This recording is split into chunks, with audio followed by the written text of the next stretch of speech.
Hi, this is Jackie Houser. Welcome to Laughter in the Law, where we talk about personal injury law with a lighthearted twist. This is Diane Belmont, my office manager, and we're from Flexner Houser Injury Law in Wilmington, North Carolina. Because if you're going to work in the law, you might as well work at the beach. This is true. All right. Well, Jackie, for those that don't know who you are, let's hear a little bit about yourself. So, before you came to Flexner Houser Injury Law, let's go way, way back. What made you even interested in this type of field? That's a long story. I'll try to abbreviate it. But it'll start off when I was a little girl. That's a long time ago. So, when I was a little girl, we had a family lawyer like everybody did back then. And back then, in those days, lawyers were kind of like doctors. You just went to one person all the time for everything, whether you had a traffic ticket or whether you were buying or selling a house. Didn't have a lot of specialties back then. They were called general practitioners. Okay. You don't have a lot of general practitioners anymore. Everybody specializes, just like we do here with personal injury and workers' comp and med mal and boating accidents, things like that. But we don't do the other things. We don't do divorces and criminal law and stuff like that. So we had our family lawyer who did everything for us. And his name was Gene Braswell. Shout out to him. He's passed away several years ago, but a wonderful fella. And I would go to the law office with my mom and dad for whatever they had. And you showed up after he was in court all day. You just showed up about 5 o'clock when you knew court was getting out, and you just waited in line to see him. And he just stayed there and saw everybody until he was done. You know, sometimes we waited till 7 o'clock at night to see him, but he just stayed and saw all of his clients. And so I would sit in his office with his big old desk, and he'd see my mom and dad, and whatever the problem was, it didn't matter. He always had a solution. And I can just remember sitting in that chair off to the side watching this, and whatever my mom and dad would have, been fretting over this for days or whatever till they could get in to see him. And he would just have the solution. And we would come back maybe in a day or two and get some paperwork, or he would make a phone call or write a letter, whatever. Gene Braswell solved the problem. And I just, in the back of my mind, said, I want to do that one day. I want to solve people's problems. And after having your worst day ever, whether it's a medical negligence issue or, you've lost a loved one in a car accident or a boating accident, it's just good to be able to, whenever they can come here and you can say, we're going to handle this for you. And although you've got, you're not going to dismiss it whenever you walk out the door, at least you've got somebody now on your team and on your side. Mm-hmm. And I just love that about Gene. And he was always a legal hero for me. And so that's kind of how that's how I got to today. Wow. Okay. So he inspired you to pursue this field. Mm-hmm. But yes. What was your journey? Did you immediately go to law school? No. We were your average blue-collar family. We didn't have any silver spoons in the house nor in our mouth. My dad was in the military. He was enlisted, so he was a sergeant, and he was in the military his entire career. He spent almost 30 years in the military. My mom, did some CNA work, and she did some factory work and some office work. She would be a receptionist or a secretary, and she always worked and always helped contribute to the income. But we were a blue-collar family, so there was no going to law school after I graduated. So my journey kind of took a very long route to law school, but I did as my parents did. I went and got an associate's degree, which was a big deal because I'm the first person in my family to even have an associate's degree. Wow. And my mom was the first person in our family to graduate from high school. So, wow. It's a lot of firsts taking place there. And we don't look at it at the time that it's happening as, woohoo, we're the first. We're just like, wow, this is a great accomplishment. But I got married, got a good job, and had children. Started working in a law office and started working as a legal secretary. And my boss at that time said, would you be willing to go to paralegal school if I paid for you to go?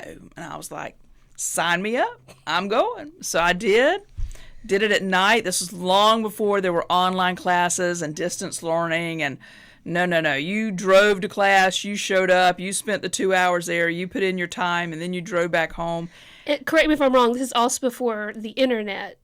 Yes, So yes. you couldn't just Google No. anything. You had to go to the library and study and research in books. Oh, absolutely. Absolutely. Real books, paper, you carried everything with you. You did all your research. We were lucky that we had legal books in the office, but so did that, got my paralegal degree by going to school at night while other people helped me raise my children. But it wasn't until my kids were grown, or were getting grown, and I could see that they were going to be graduating, that I kind of reignited that dream of going to law school. By that time, matter of fact, I completed my bachelor's degree whenever I was 40. And did that through an excellent program at a local college.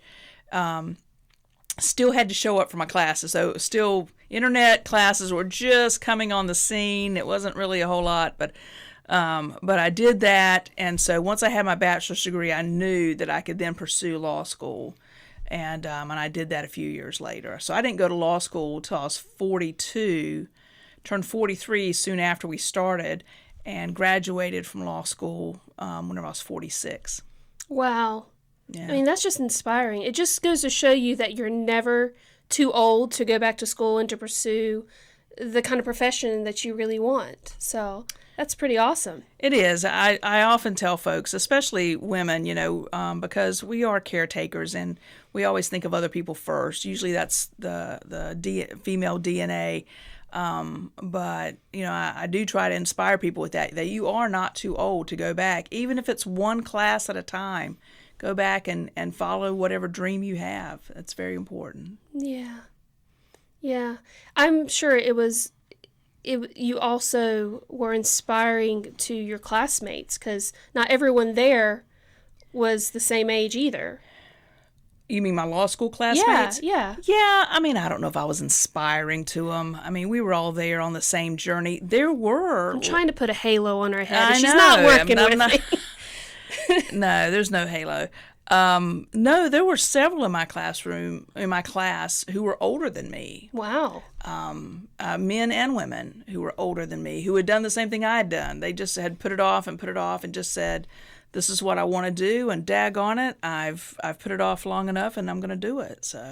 So you graduated from law school and passed the LSAT. No, you do LSAT before law school. Oh, sorry. What is it you do after law school? You do the bar exam. The bar exam. Yeah. Talk about that. How was that? I don't typically curse in public, but that was the summer of hell. And you only want to have the summer of hell one time. That's the goal. Never do it twice. Not say there's plenty of people who have had to do it twice, and they're smarter than me. I know they just had a bad day.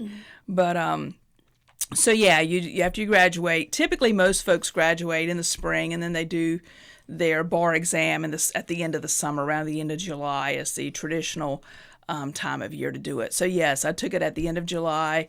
Spent the summer studying. And fortunately, only had to do it once. Don't want to know what my scores were. Never want to know. I'm just going to assume I aced it, and we'll just go with that assumption.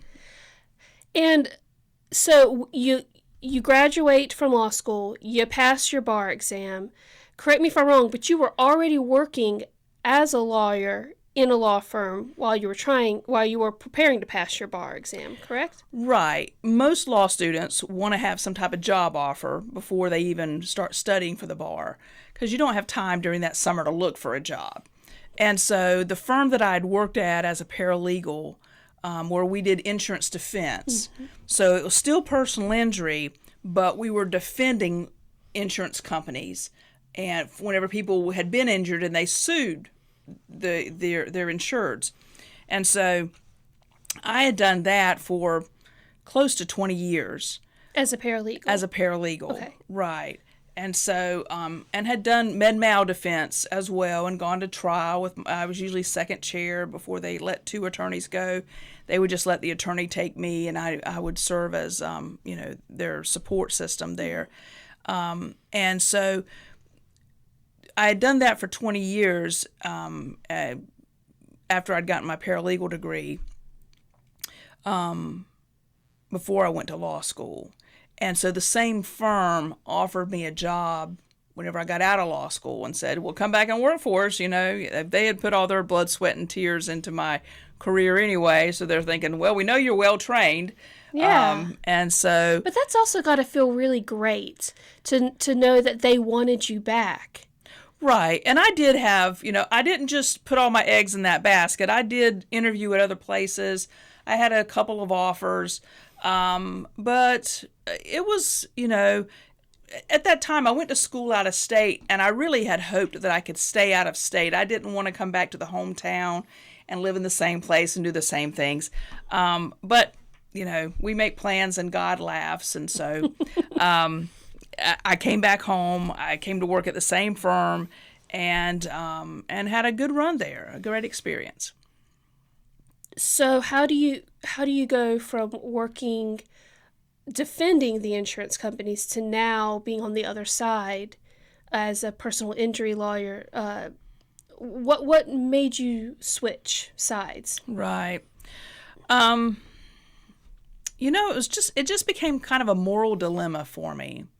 And not with all insurance companies, but with some of them that I worked with, that sometimes the goal was just to draw it out, delay, run the bill up, just different tactics that I didn't think were ethical as far as litigation goes. Never give an inch, never compromise. And so I just had some things that internally I wasn't pleased with that I was asked to do. And a lot of times with the insurance companies, whenever you're defending them, you never can do enough. You're even though you're working for them, there's never enough that you're doing. And there was just a lack of appreciation there. Now, the people I worked with were great. The adjusters, but I'm talking about the folks up in the supervisory roles and things like that. And so I just got to the point where I said, this is not what I want to do for the rest of my life. There were other things I could have done in the firm, but those weren't opportunities that were afforded to me. And so I knew that I wouldn't be able to, if I wanted to stay there, I was going to have to continue doing what I was doing. And there was no opportunity for advancement. I wasn't going to become a partner. They didn't offer me or several others. They weren't offering partnerships. And so they were bringing in a lot of people from outside. There were lateral hires. And because I like being an advocate, even for myself, I, said, I've been here X number of years, and, I'm looking to be a senior partner, a managing partner in this firm, and was told that wasn't going to be an offer that was going to be made in the near future, if at all. And so I appreciated their candor. I appreciated that, because that gave me the opportunity then to say, then there's something else I want to do. Yeah. And I already knew there was something else I wanted to do. And so that just opened the door for me. There's a lot of, and we're going to rabbit trail just for a second. There's a lot of debate about staying loyal to your business. And then a lot of people in the millennial and Gen Z generations are just quitting if it doesn't make them happy. Right. And so, there's that dilemma of do I wait it out? Do I put in the hours? Do I have that loyalty to the firm, or do I have that loyalty to myself? Right. And at the end of the day, what's going to be the best thing to set you up for your future? And it looks like you came to that moral dilemma too of I've put in so much time with this firm. I've put so much blood, sweat, tears, sacrifices. And now the ultimate goal that I want in this firm is not going to happen. Right. So then it does give you the chance to be like, so you have that moral dilemma. Well, back to the lateral hire stuff and the Gen Z and Gen X versus me. I'm a baby boomer. Yeah. And you're absolutely right. I mean, like I said a little while ago, my dad was in the military for 30 years. That's what you did. You joined and you stayed in. You know, the only reason my mom had multiple jobs is because we moved so much. So wherever we moved, she just had to find a new job. But that was the generation I grew up in. The only reason I left my firm was because I went to law school. And, you know, so I went to law school, came back as a lawyer. Now, I did leave for a short time because I taught for a little bit. I taught in the paralegal program at the college that I graduated from. Nice. So, but I still came back, you know, whenever I was out of law school.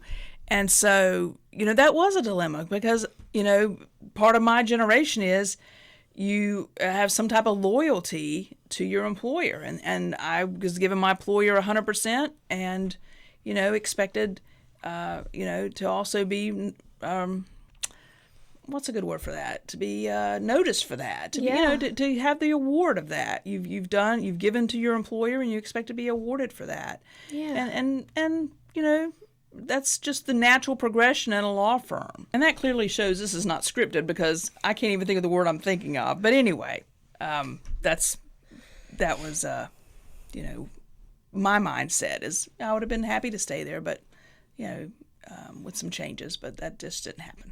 Yeah. So you decided to gamble on yourself by looking elsewhere. What was that like? What did you do? How did you... So are we now at the step now where you're about to come to Flexner Houser? We're about to... Right. Is this the destination? Yes. We're here now? Yes, exactly. How do we get here?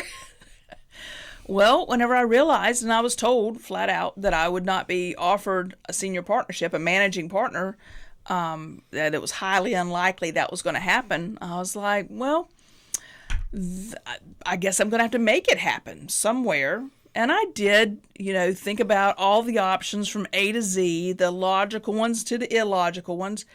But I made up my mind at the point that, you know, that discussion was had that I would give myself a year to prepare myself financially and to do the background and the homework that I needed to do. And honestly, during that year, I just thought I'll open up my own little office in my hometown, right down the street from where I live. I'll be a general practitioner like Jean Brazel was, and I'll take whatever comes in, and I'll try to, you know, build up a practice and make sure that I have more than beans and rice. You know, might eat beans and rice for a few months. But that was just what I was planning to do. And so for about a year, I did that. That was also during COVID. COVID hit in March of 2020. And so, you know, I did get a lot of time to work at home. Yeah, so during COVID, I did some working from home, as we all did. And that certainly helped me kind of prepare for what lied ahead or laid ahead. And then whenever 2021 rolled around and I was, you know, going to get into I was waiting for the year-end numbers for 2020 and waiting for to make a move in 2021. I was talking to one of my friends, and she works with someone who brokers law firms, just like you can broker a doctor's office or a dentist office. You don't hear about it much, but it is out there. And so she told me about her friend that brokers law offices and said, would you be interested in talking to him? Absolutely, yes. So just to clarify, so instead of starting your own firm from scratch, by brokering a law firm, basically you're buying an existing law firm? Yes. Is that what's happening here? Okay. Yes. Okay. You're basically buying a business. Okay. And it's already an established business. Yeah, just like you do, just like anyone does. You know, we see that all the time. People buy and sell businesses. Yeah, just like Elon Musk bought Twitter. Okay. Although this is on a much smaller scale. But And not as controversial. absolutely. So, whereas I was on this path to start a little sole practitioner's office, this opportunity fell in my lap and I was open to everything at that point. And so I investigated it, got the materials on it, talked to the broker, very interested in it, and it literally took about 6 to 8 weeks before I was in this office, talking to Mr. Flexner about his practice, about his clients, and we were talking about making a deal. Wow. Yeah. So you bought the law offices of Richard Flexner. Yes. And came on. How was that transition? Right. That's my next question. Right. And every transaction isn't the same. Our transaction was Mr. Flexner was ready to retire. And so, he was willing to stay on while we were in the transition to help me bring in clients, to help me with advertising, to help me learn his systems that he had on the plaintiff side. Even though I'd worked in the defense and I knew what plaintiffs did, there's a lot that goes on before you get to litigation. And I had been primarily a litigator. Mr. Flexner was not a litigator. He didn't do any litigation. If it went to litigation, he would hire a contract attorney to handle it. Okay, I think we're going a little in the weeds. So can we explain what litigation is? Well, if a lawsuit has to be filed. Okay. The vast majority of cases get settled before litigation, before a lawsuit is required. But sometimes they don't. Sometimes once again, back to those insurance companies doing things to say, hey, you know what? We're only going to offer you $500 more than your medical bills. And good luck with that. Or they try to wait you out. Oh, yeah, absolutely. The waiting game. You're only allowed a certain amount of years before you can sue. Yeah, right? we call that statute of limitations. Yeah. So there is a limitation on that. Yeah, you have if you are going to go after them for your money, it has to be within 2 years. 3 years. 3 years. Okay, 3 years for personal injury. There's different different time limits for property damage, personal injury, malpractice. So it just depends on which area of law we're talking about. But and sometimes they play the waiting game and they just try to wait you out. Oh, absolutely. And in the meantime, while you're waiting, the hospital's calling you about their bill. The doctors are calling you about their bill. Why aren't you paying us? They're sending you to collections. You got all this pressure. They know what they're doing. It's not wasted effort by no means. So having all of that experience and then coming on this side and working with Mr. Flexner to buy his law firm, and now you are the sole practitioner and owner of Flexner Houser Injury Law. Jackie Houser, everybody. Right. Now, I think that just makes you even a better advocate for anyone who walks through your doors because you know the games. You know all of the different tricks they're going to play. And you can call them out on it, and you can counter all their moves. Right? I certainly can anticipate their moves. Anticipate, that's a good word. And there are certain insurance companies, especially now that I'm on the plaintiff side, I know how they operate on the defense side. And there are certain insurance companies, whenever someone brings in an accident report and they say, oh, I've been in an accident, and I look at it, and on every accident report, there's the listing of who the insurance companies are for each person involved. And I'll just point to that insurance company's name and I'll say, well, I'll be happy to play nice, but we're going to have to sue them people because they don't play nice. And they're going to drag it out and waste time and offer you $100 more next month than they offered you this month or 3 months down the road. And so, we can do it one of two ways. I just suggest, and I don't suggest this with a lot of insurance companies, literally there's one or two. If you want to know who they are, DM me and I'll let you know. No. If you want to know, ask us and maybe we'll cover it in in another podcast. Possibly. I don't want to disparage anybody. I'm just telling you my game plan is with certain insurance companies and there's only one or two, the first thing we do is file suit. Yeah. Because we're not going to waste time. We're not going to waste 6 or 8 months. And as an aside, then does the client get angry with? The client gets angry with me. Yeah. Because we're not settling. What's taking so long? And they would rather gamble on the desperation of your Yes. clients. Yes. Because, there are a good amount of people, especially when they have high hospital bills, they get to a point of desperation where they're like, I just want my money. Right. And we try to ask them to be patient, and we try to help them understand. Sometimes it's out of our hands, but we are trying our darndest Yes. to make things happen for them. Right. Always, every week, at least once a week. We're really getting deep in the weeds now. We are not following a script. We are but getting this. At least once a week, I talk to the insurance companies. I personally, not me, not the paralegals, nobody else, me. Once a week, any claim that's out there that we've already submitted, I reach out to the insurance company once a week. Mm-hmm. Now, do I get voicemail, or do I send it by email, or do I get a response? Maybe not. Mm-hmm. But I'm at least constantly on their radar, because I know the clients want to be paid. They want to pay their bills. They want to put this matter behind them. Yeah. And, it's frustrating for me as well. And I know we got way far afield from talking about background information. Who you are and why you're here. But let me get back to Mr. Flexner. Yeah. And talk to you a little bit about him, because he is a super guy. Yeah. Love Mr. Flexner. He ran a great practice here for over 25 years. In Wilmington, I think he was here for about 13 years. He also had an office in Raleigh for about 12 years.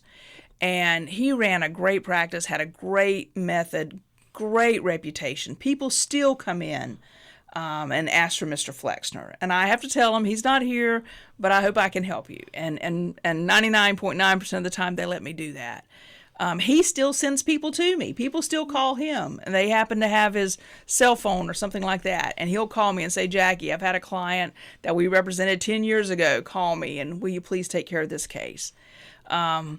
He did retire at the end of last year. And so he stayed. I'm sorry to say, It's okay.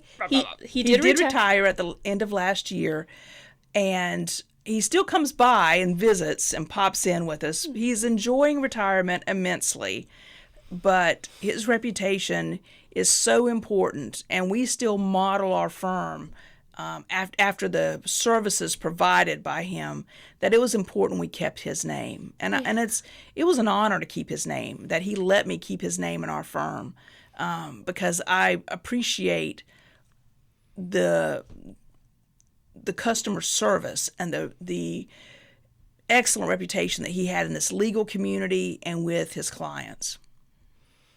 It's great. So one of my another question that I have is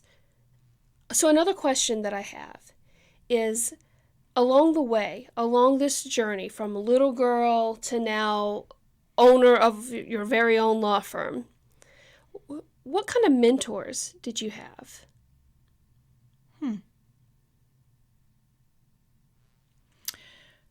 I guess, well, the first example I ever had was Mr. Braswell. Who you saw throughout your Right. formative years. Right. I had a instructor in my paralegal program who was very good. As a matter of fact, she was an instructor, and the spring that I graduated, she was expecting a child and was going to be out of commission for the fall on maternity leave. And so she asked me to come in and teach her fall classes. That was amazing. First time I'd ever taught a class ever. God bless those students. I'm sorry if you're one of those students. I'm so sorry. I really got better after that. But I did fall in love with teaching. And so she was fabulous. Her name was Joy. Last name's escaping me. Okay. But her name was Joy. I loved her. And she decided not to come back at all. She just stayed home and kept children. So then I had a permanent job working during the day and teaching at night. I went from working during the day and being a student at night to teaching at night. But that was a lot of fun. And she was a great mentor. I'm drawing a blank. Then forgive me for prompting you. Okay, please do. I think this was Mr. Braswell again. There was one time, correct me if I'm wrong, you were sitting outside the office and he was helping your parents, and he came out after helping your parents and asked, what do you want to be when you grow up? Oh, yeah, he was making small chat with me. Yeah. You know, I was probably about 15, 16 years old.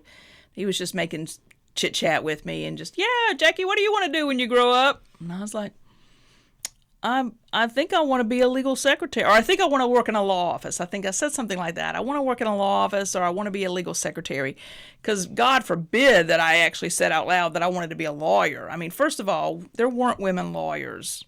You know, I remember the story about Sandra Day O'Connor. Whenever she graduated from law school, she applied for jobs as a legal secretary. I mean, and you know, fortunately, someone saw her potential, and she did great things in the law. Same thing with Ruth Bader Ginsburg. Her her story is just so inspiring. But you know, that was I couldn't vocalize it because there just weren't women attorneys that I could look to and say I want to be like her. It was just rare to see that. And so I said something like, I want to be a legal secretary, or I want to work in a law office. And he was a big, giant man. He was probably 6'6", big man. And he just took his fist, and I won't do it here for the sake of the microphones, but he pounded it on the table, and he said, why can't you be a lawyer? I was like, well, I can if I want to, I guess. You know, I can if I want to. So that was, obviously quite inspiring. That's wonderful. Yeah. And correct me if I'm wrong, but there was also an instructor where you took some sort of paralegal class previously, or maybe it was a different kind of class you took previously. Oh, and yes. you had failed it, and so you had to take it again, but you took it with a different instructor. Oh. And then you loved it. The famous business law classes. Oh, the business law classes. Okay, so now that I've helped you remember. Yes. So whenever I was 18, 19 years old, going to our little community college, I took this business. It was required. I didn't take it because I wanted to. It was required. I took this business law class. The class was taught by this lady who, to this day, I don't know what she was teaching, but she also wrote the textbook. So we got to buy her textbook, and then she got to teach out of it. And I failed business law. And so, of course, the next semester, what did I have to do? I had to take it again. And do you think that was because she was not good at teaching? Do you think it was just too dry? Maybe you were being talked at instead of engaging? She seemed to read her book a lot. She liked to read from her text. And that's just not the way that I learn. Mm-hmm. I learn really well by examples. I learn really well by visuals. And if you'll combine that with auditory, then I can do well. But just reading it to me, I'm off in space somewhere. I don't know if I have ADD or what, but I'm making a grocery list while you're reading to me. I'm not even paying attention. Yeah. And so, and plus it was a dry subject. You got to do something to bring that to life. Yeah. And so I took it the next semester, and of course the only person teaching it is the lady who wrote the book. Took it again. I think I got a D. I eked out somewhere close to a D, which would let me pass the program, but it wouldn't transfer. So whenever I wanted to, then several years later, whenever I was taking the paralegal degree, there it was again on my curriculum, business law, and I was like, dang it. And so it didn't transfer in because it was a D. And so I had to take it again. And I took it under a fellow named William Cherry over at Pitt Community College in Greenville, North Carolina. He was an attorney, and he was fabulous. He brought business law to life and gave great examples, and maybe I had matured some as well, but just it was a totally different subject from what I'd been presented from this other lady in these 2 semesters of torture. And so on the night that we took our final exam, he made the final exam. Most exams were essay kind of things, but this final exam, so he could grade it quickly and get his grade submitted, was more of a true false multiple choice kind of thing. And so he graded it while we waited if he wanted him to, and I did. I wanted to wait and see what my grade was, and he graded it. And as he showed me my grade, he whispered to me and said, "You have the highest average in the class." Wow. Now, I just wanted to go back and just shout that to all of my friends who saw me fail and get a D. But once again, it makes a difference. The only thing that changed was the way it was presented. And I think about that a lot of times whenever I'm handling a case. And, I don't have any problem. I did it this morning. Whenever I got to the office, I got a case that's a little squirrely right now. And I picked up my phone and called a friend and said, "Hey, let's talk through this case. What would you do? Here's what I've done. Here's what I'm thinking about doing. Here's how we're preparing for trial. What else would you do that's different? How else can I present this case?" And we talked through some issues. And that's all that was, really and truly, was just the difference in the way the material was presented. It was the same exact material, and it was the difference in the way the material was presented. And then I went on to teach business law. And I always try to remember to present it the same way that it had presented to me. It may not be your favorite subject, but I at least want you to understand it and comprehend it and, apply it in every area of your life. Even if you never become a paralegal, even if you're never a lawyer, you can apply what you learn in that class in every area of your life. And that's what I try to teach my students about that. Wow. So let's wrap it up here. Sure. So you are a sole practitioner, owner of a law firm, thriving in your, well, we're not going to say how old you are. You're thriving in this decade. In my golden years. Living at the beach. Yeah. Why start a podcast now? Why Laughter and the Law? I love a good story. Love a good story. And once again, it's just the given information and being able to provide legal information, which usually is pretty daunting and scary, and maybe with a nice little twist to it so that it's not quite that way. And I often joke that lawyers get to charge more money if they use big words. And that's one thing I try not to do. I try not to use big words. It's impressive. I can use juxtaposition and talk about prima facie evidence and all such things as that. And, last clear chance and all these other different doctrines if I need to, proximate cause and, all the vernacular. But I like the education part of it. And so it's just another vehicle for educating folks. And whenever I looked, I Googled it, I checked YouTube, there's just not a lot of these out there. And so if we can educate one person, answer one person's question in a podcast, take one question and address it from all different areas, that sounds great. I love that idea. Yeah. Find ways to educate through some entertainment or right. Hopefully entertainment. Try to make the law as entertaining as it can be. We'll try. Yeah, we'll try. We'll try not to be that first instructor where it was just dry and icky. Try to be the second one where you actually learn something despite yourself. But personal injury cases and medical malpractice, which you also sometimes do, those are pretty serious topics. Absolutely. And you say I sometimes do med mal. Literally, we get so many inquiries. So we probably do more of it in that we review a bunch of cases that we just can't take, and we try to explain that. But, what we try to do is take these serious topics and not take away from the effect they've had on someone's life. But at the same time, when you're telling the story, maybe most of these have some type of humorous twist to them. Not all of them. But some of them can have a humorous twist to it. And so we just try to find that in our presentation.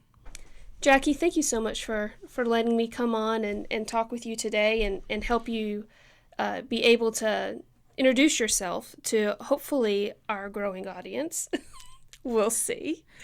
But thank you very much. This has been a lot of fun. I appreciate it, and I appreciate you being here so that I'm just not talking to myself.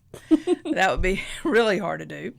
But hopefully we'll get some questions and get some direction about the things that people want to know about personal injury, malpractice, workers' comp, and got some exciting things to think about and hopefully help some folks with some information and entertain them a bit too. And thank you for tuning in to Laughter in the Law, where we present legal issues with a humorous twist.